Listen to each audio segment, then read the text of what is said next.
সিরাজগঞ্জে জনসভায় বক্তব্য রাখছেন বিএনপির চেয়ারম্যান তারেক রহমান। বগুড়ায় মতবিনিময়ে নেতাকর্মীদের বাড়ি বাড়ি গিয়ে ভোট চাওয়ার আহ্বান।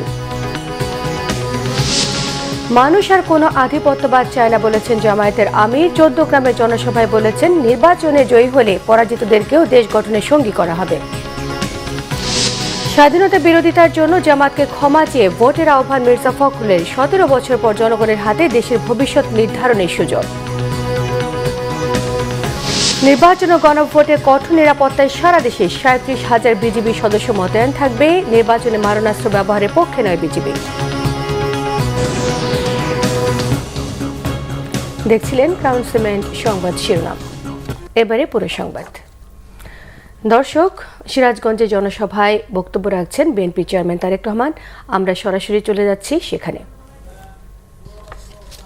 সেই ঠাকুরগাঁ থেকে পঞ্চগড় থেকে শুরু করে সিরাজগঞ্জ পর্যন্ত সমগ্র উত্তরাঞ্চলে আমরা কৃষি নির্ভর শিল্প গড়ে তুলতে চাই। যে কৃষি নির্ভর শিল্প গড়ে তুললে এই এলাকার মানুষের, এই এলাকার যুবকদের, এই এলাকার তরুণদের, এই এলাকার বোনদের কর্মসংস্থার সম্ভাবনা থাকবে। প্রিয় ভাই বোনেরা, একই সাথে আমরা যদি তাঁতের কথা বলি, আমরা যদি লুঙ্গির কথা বলি, রঙের কথা বলি, প্রথমেই চোখের সামনে ভেসে ওঠে সিরাজগঞ্জ পাবনার এলাকার কথা। এই এলাকার মানুষ তাঁত শিল্পের সাথে বহু মানুষ এখানে জড়িত। কিন্তু এই তাঁত শিল্পকে যদি আমরা, তাঁত শিল্পের সম্পর্কে যদি আমরা পরিকল্পনা গ্রহণ করতে পারি, তাহলে এই তাঁত শিল্প উৎপাদিত পণ্য আমরা ইনশাআল্লাহ সারা বিশ্বে ছড়িয়ে দিতে সক্ষম হব। এবং আগামী দিনে আমরা তাই করতে চাই। সিরাজগঞ্জ পাবনায় উৎপাদিত তাঁত পণ্য আমরা সমগ্র বিশ্বে আমরা রপ্তানি করতে চাই। আছেন নাকি আপনারা এটার সাথে? আমার সাথে আছেন? ইনশাআল্লাহ আমরা এই কাজটি করব। প্রিয় ভাই বোনেরা, প্রিয় ভাই বোনেরা, আমাদেরকে আরো অনেক কাজ করতে হবে। আমাদের মাদেরকে, আমাদের বোনদেরকে, তাদেরকে আমাদের স্বাবলম্বী করতে হবে। আমাদের দেশনেত্রী খালেদা জিয়ার সময় আপনাদের নিশ্চয়ই মনে আছে যে এই এলাকার সহ সারা বাংলাদেশে নারীদের শিক্ষা ব্যবস্থার জন্য উনি একটি পদক্ষেপ গ্রহণ করেছিলেন। তারপরে ক্লাস 1 থেকে ক্লাস 12 পর্যন্ত মেয়েদের শিক্ষা ব্যবস্থা ফ্রি হয়ে গিয়েছে। যা সুবিধা আজও লক্ষ কোটি মেয়েরা পাচ্ছে, সুবিধা পাচ্ছে না, শিক্ষা ব্যবস্থা ফ্রি। কিন্তু গত 20 বছর ধরে এই মেয়েরা অনেকেই মাতে পরিণত হয়েছে, কিন্তু শিক্ষার আলো তাদের কাছে আছে। তো এখন আগামী বিএনপি সরকার, আপনাদের আগামী ধানের শীষের সরকার এই মায়েদেরকে স্বাবলম্বী করে গড়ে তুলতে চায়, অর্থনৈতিকভাবে স্বাবলম্বী করে গড়ে তুলতে চায়। জন্যই আমরা বাংলাদেশের প্রত্যেকটি মায়ের কাছে আমরা ফ্যামিলি কার্ড পৌঁছে দিতে চাই। যেই ফ্যামিলি কার্ডের মাধ্যমে ধীরে ধীরে আমরা মাদেরকে, গৃহিণীদেরকে আমরা পর্যায়ক্রমিক ভাবে অর্থনৈতিকভাবে স্বাবলম্বী করে গড়ে তুলবো ইনশাআল্লাহ। প্রিয় ভাই বোনেরা, আমরা কৃষক ভাইদের পাশে দাঁড়াতে চাই। বাংলাদেশের অধিকাংশ মানুষ কৃষির সাথে জড়িত। এই দেশে যদি কৃষক ভাইরা ভালো থাকে, তাহলেই একমাত্র সম্ভব বাংলাদেশকে ভালো রাখা, বাংলাদেশের মানুষকে ভালো রাখা। কৃষক ভাইরা সারাদিন হাড় ভাঙা পরিশ্রম করে এবং তাদের পরিশ্রমের ফলে সারা বাংলাদেশের মানুষ দুবেলা তিনবেলা ভাত খেয়ে বেঁচে থাকে। প্রিয় ভাই বোনরা, এই কৃষক ভাইদের পাশে আমরা দাঁড়াতে চাই। তাদেরকে তাদের প্রয়োজনীয় সার, তাদের প্রয়োজনীয় কীটনাশক, তাদের প্রয়োজনীয় ফসলের বীজ আমরা তাদের হাতে ঘরে ঘরে পৌঁছে দিতে চাই, যাতে করে মধ্যখানে কোনো মধ্যস্বত্বাভোগী বা ফড়িয়া যাতে কোনো সুবিধা না পায়। এবং সেই জন্য এই কৃষক ভাইদের জন্য আমরা একটি কৃষক কার্ড দিতে চাই সকলকে, ঠিক যেভাবে মা বোনদের হাতে আমরা ফ্যামিলি কার্ড পৌঁছে দিতে চাই। প্রিয় ভাই বোনেরা, তরুণ সমাজের সদস্য, যুবকদের কর্মসংস্থানের কথা আমি আপনাদের সাথে সামনে বলেছি। বর্তমানে তরুণ সমাজে, যুব সমাজের বহু সদস্য আছে যারা আইটিতে কাজ করে। এই সিরাজগঞ্জ শহরেই আছে, এই পাবনা শহরেই আছে। তাদেরকে আমরা বিশেষভাবে ট্রেনিং দিতে চাই। যাতে করে তারা তাদের কর্মকাণ্ডে আরো ভালো করে ব্যবস্থা গ্রহণ করতে পারে। একইভাবে এই এলাকার বহু মানুষ বিদেশে যায়, কিন্তু বিদেশে যখন যায় তখন তাদের কোনো ট্রেনিং থাকে না। আমরা চাই সিরাজগঞ্জ এবং পাবনায় আমরা ট্রেনিং সেন্টার, ভোকেশনাল ইনস্টিটিউট তৈরি করব, যার ফলে আমরা আমাদের বেকার ভাইদেরকে সেখানে আমরা ট্রেনিং দিব। ট্রেনিং দিয়ে আমরা বিদেশে পাঠাতে চাই, যাতে করে তারা বিদেশে গেলে ভালো বেতনে কর্মসংস্থানের ব্যবস্থা করতে পারে। প্রিয় ভাই বোনেরা, বাংলাদেশে যেমন ডাক্তার দরকার, বাংলাদেশে যেমন ইঞ্জিনিয়ার দরকার, বাংলাদেশে যেমন আর্কিটেক্ট দরকার, ঠিক আমাদের ছেলে মেয়েদের মধ্যে থেকে আমরা ক্রীড়াবিদ তৈরি করতে চাই। এবং সেই জন্যই যেই ছেলে বা যেই মেয়ে যেই খেলায় ভালো, তাদেরকে আমরা খুঁজে খুঁজে বের করে আনতে চাই এবং বের করে নিয়ে এসে তাকে আমরা সেই খেলায় ট্রেনিং দিতে চাই যেই খেলায় সে ভালো, যাতে করে সে শুধু আন্তর্জাতিক নয়, শুধু জাতীয় পর্যায়ে নয়, আন্তর্জাতিক পর্যায়ে যাতে তারা দেশের জন্য সুনাম বয়ে নিয়ে আসতে পারে। প্রিয় ভাই বোনেরা, আমরা আরেকটি কাজ করতে চাই। বাংলাদেশে একটি শ্রেণীর মানুষ আছেন, যে শ্রেণীর মানুষ আমাদের জন্ম থেকে মৃত্যু পর্যন্ত আমাদের সাথে সম্পৃক্ত থাকেন। বিভিন্ন সময় জীবনে চলার বাঁকে, বিভিন্ন কষ্টের সময়, বিভিন্ন দুঃখের সময় তারা আমাদেরকে মূল্যবান উপদেশ দেন। কিন্তু এই মানুষগুলোর অনেকেই অনেক কষ্টে থাকেন, অনেক কষ্টে দিনাপাত করতে হয়। এই মানুষগুলো কারা?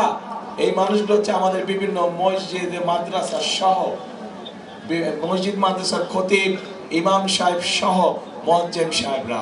শুধু তাই নয়, অন্য ধর্মেরও যারা ধর্মগুরু আছেন তারা এর মধ্যে পড়ে। আমরা চাই এই যে ইমাম সাহেব, খতিব সাহেব, মুয়াজ্জিন সাহেব সহ অন্য ধর্মের যারা ধর্মগুরু আছেন তাদের পাশে সহযোগিতার হাত বাড়িয়ে দিতে, তাদের জন্য সরকারের পক্ষ থেকে মাসিক একটি সম্মানের ব্যবস্থা করতে আমরা চাই। এখন প্রিয় ভাই বোনেরা, আপনাদের সামনে আমি ধানের শীষ 12 তারিখে আপনারা ধানের শীষকে বিজয় করলে 13 তারিখ থেকে ধানের শীষ এই কাজগুলো শুরু করবে ইনশাআল্লাহ, যে কাজগুলোর কথা আপনাদেরকে বলেছি। এর বাইরে তো দুই জেলার, সিরাজগঞ্জ এবং পাবনা জেলার ভেতরে রাস্তাঘাটগুলো নষ্ট হয়ে গিয়েছে, স্কুল কলেজগুলো নষ্ট হয়ে গিয়েছে, ঠিকভাবে শিক্ষক নয়, উপজেলা হাসপাতালগুলো ঠিকভাবে ডাক্তার, ওষুধ, নার্স নাই, সেগুলোর কাজে ইনশাআল্লাহ আমরা হাত দিব।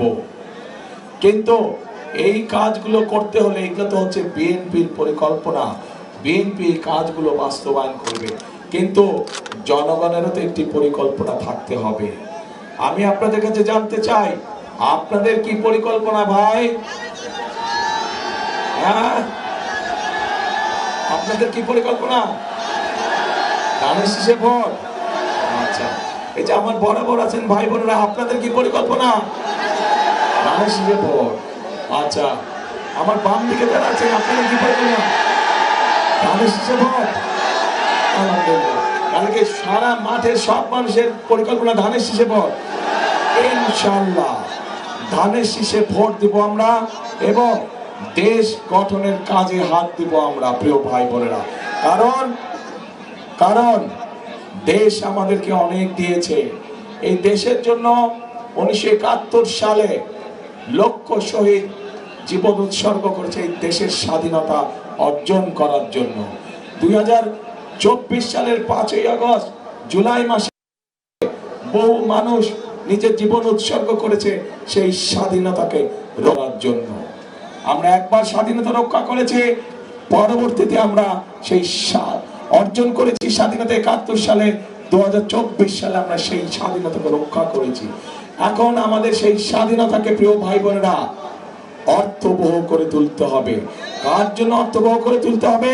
বাংলাদেশের মানুষের জন্য আমাদেরকে অর্থবহ করে তুলতে হবে।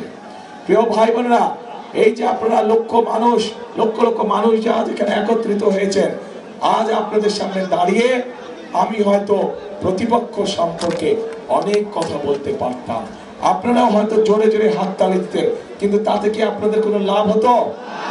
লাভ হতো না। বাংলাদেশের মানুষ এখন জানতে চায়, বাংলাদেশের মানুষ এখন দেখতে চায় যে কোন রাজনৈতিক দল কি পরিকল্পনা গ্রহণ করবে দেশ এবং জনগণের জন্য, যাতে জনগণ এবং দেশ আগামীতে সামনের দিকে এগিয়ে যেতে পারে।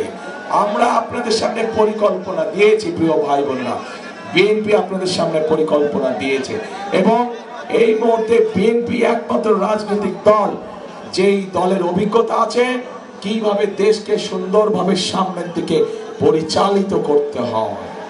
বিএনপি ছাড়া এই মুহূর্তে বাংলাদেশকে সঠিকভাবে পরিচালনা করতে পারে অভিজ্ঞতা সম্পন্ন এরকম কোন রাজনৈতিক দল নেই। কাজেই প্রিয় ভাই বোনেরা, মানুষ তার উপরে করে যার অভিজ্ঞতা আছে, উপরে ভরসা করে যার উপরে ভরসা করা, তার উপরে ভরসা করে যে মানুষকে বিপদের সময় ফেলে রেখে চলে যায়নি। এবং এই সব গুণ একমাত্র বিএনপির ভিতরে আছে প্রিয় ভাই বোন। কাজে আসুন, আজকে যদি আমাদেরকে দেশকে গড়তে হয়, আজকে যদি এই 20 কোটি মানুষকে একসঙ্গে নিয়ে বাংলাদেশকে সামনের দিকে এগিয়ে যেতে হয়, তাহলে সকলকে আমাদেরকে ঐক্যবদ্ধ থাকতে হবে, আমাদেরকে সতর্ক থাকতে হবে যেন কোনো ষড়যন্ত্র করে কেউ আবার আপনাদের এই ভোটের অধিকারকে কেড়ে নিয়ে যেতে না পারে। আমাদেরকে সতর্ক থাকতে হবে যে জুলাই আগস্টে গত 16 বছর ধরে আমাদের যে সকল ভাই বোনেরা নিজের জীবন উৎসর্গ দেশের মানুষের অধিকার প্রতিষ্ঠা করার জন্য, সেই অধিকারকে আবার যেন ষড়যন্ত্র করে কেউ স্তব্ধ করে দিতে না পারে, ছিনিয়ে নিয়ে যেতে না পারে। আমরা কি সতর্ক আছি প্রিয় ভাই বোনেরা? সজাগ আছে? ইনশাআল্লাহ আমাদেরকে সজাগ থাকতে হবে। আপনাদেরকে বিভ্রান্ত করার চেষ্টা করবে, যারা এসে আপনাদেরকে বিভ্রান্ত করার চেষ্টা করবে, দেখা মাত্র তাদেরকে বলবেন গুপ্ত। তোমরা পারবেন বলতে? যারা এসে বিভ্রান্তিমূলক কথা ছড়াবে তাদের একটাই নাম, তারা হচ্ছে গুপ্ত। কারণ তাদেরকে গত 16 বছর আমরা দেখি নাই। তারা এদের সাথে মিশেছিল, যারা 5 তারিখে পালিয়ে গিয়েছে তাদের সাথে তলে তলে মিশেছিল। কাজে সেই স্বাধীনতার সময় থেকে 86 সাল থেকে 96 সাল থেকে সব সময় দেখবেন এরা সব একই সাথে ছিল, এপি তার ওপি। প্রিয় ভাই বোনেরা, আসুন আসুন প্রিয় ভাই বোনেরা, আমাদের সামনে শপথ একটাই। কি সেই শপথ? জনগণের রাজনৈতিক অধিকার প্রতিষ্ঠিত করা এবং এই বাংলাদেশকে শহীদদের প্রত্যাশিত বাংলাদেশে রূপান্তর করা, যে বাংলাদেশে প্রত্যেকটি মানুষ নিরাপদে চলাচল করতে পারবে, যে বাংলাদেশে প্রত্যেকটি নারী পুরুষ নিরাপদে বসবাস করতে পারবে, যে বাংলাদেশে প্রত্যেকটি মানুষ নিরাপদে রাতে ঘরে ঘুমোতে পারবে। আমরা সেই রকম একটি বাংলাদেশকে গড়ে তুলতে চাই। কিন্তু সেই রকম বাংলাদেশকে যদি গড়ে তুলতে হয়, অবশ্যই বাংলাদেশের মানুষের জোরালো সমর্থন প্রয়োজন। এবং আমরা দৃঢ়ভাবে বিশ্বাস করি এই সমর্থন প্রতিবারের মতন এবারও ইনশাআল্লাহ বাংলাদেশের মানুষ ধানের শীষের পক্ষে রায় দিবে। ঠিক? তাহলে আসুন ভাই, কথা একটাই, কথা একটাই, কাজ একটাই। করব কাজ, কে করব কাজ? করব দেশ, সবার আগে বাংলাদেশ। কাজে বাংলাদেশ যেহেতু সবার আগে, সেজন্যই আমাদেরকে ঐক্যবদ্ধ থাকতে হবে, একসাথে কাজ করতে হবে, দেশকে গড়তে হবে। আজকের এই নির্বাচনী জনসভা এই হোক আমাদের প্রতিশ্রুতি, এই হোক আমাদের শপথ যে আমরা করব কাজ, গড়ব দেশ, সবার আগে বাংলাদেশ।